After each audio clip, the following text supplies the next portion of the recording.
Are you a parent who would like to take your child overseas on a vacation and you're wondering what kind of steps or procedures you're going to have to go through to be able to accomplish that?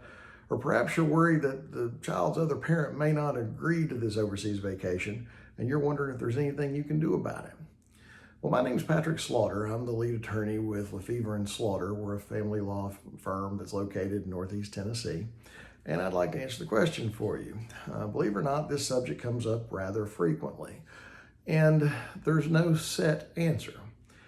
However, if you want to take your child overseas, there's a couple things you have to know. First, before they can leave the country, they're going to have a passport.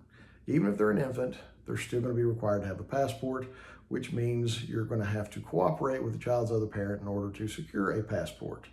If you're not able to do that, or the child doesn't have a passport, the child won't be able to go.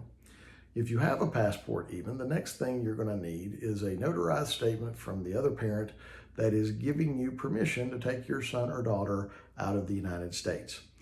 The Customs and Border Patrol folks are going to look at the passport. They're going to require that statement. If you lack either or both of these, they most likely will not allow you to get on the plane, the boat, or whatever other vehicle you're looking to exit the country in. They won't allow that to happen. So what happens if you can't get those because the other parent won't cooperate? That's a little tricky. A number of judges have different opinions about it, depending on where you're at and which judge you talk to. There's a large number of judges that say, well, there's nothing in Tennessee state law or in case law necessarily that requires a parent to submit or agree to the other parent taking the child out of the country. There's just not. So because of that, they say any parent has a right to decline international travel.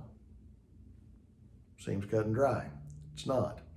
Other judges look and say, well, we do have some other things in our best interest factors that could indicate that there is a requirement to allow the child to travel internationally.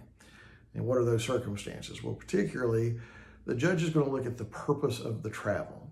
If the purpose of the travel is just you want to take a cruise on Disney Cruise Lines and they're going to stop in Costa Maya, Mexico, and then come back, and the other parent won't agree, not likely the judge is going to force that parent to allow you to do that. If, however, the purpose of the trip is to go overseas to see the child's other grandparents or family members that have been located outside the U.S. for the child's whole life, judges are more inclined to consider that. And the reason is because, as I mentioned before, in our best interest factors, one of the factors says the relationship the child has between their siblings and other family members.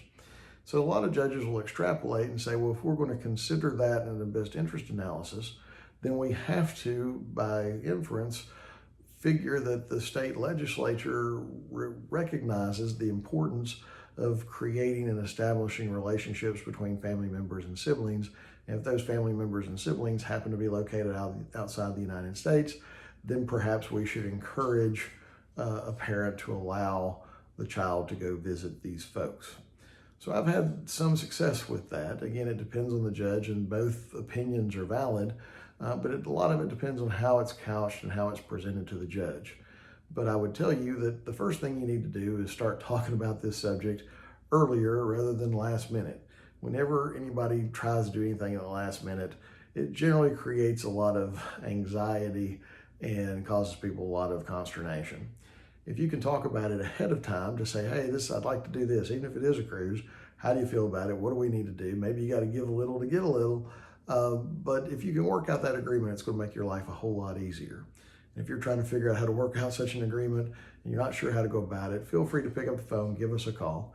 We're happy to talk to you about it. We can give you some ideas about maybe some things you can negotiate or how you can go about getting these things worked out. But in the meantime, start planning now.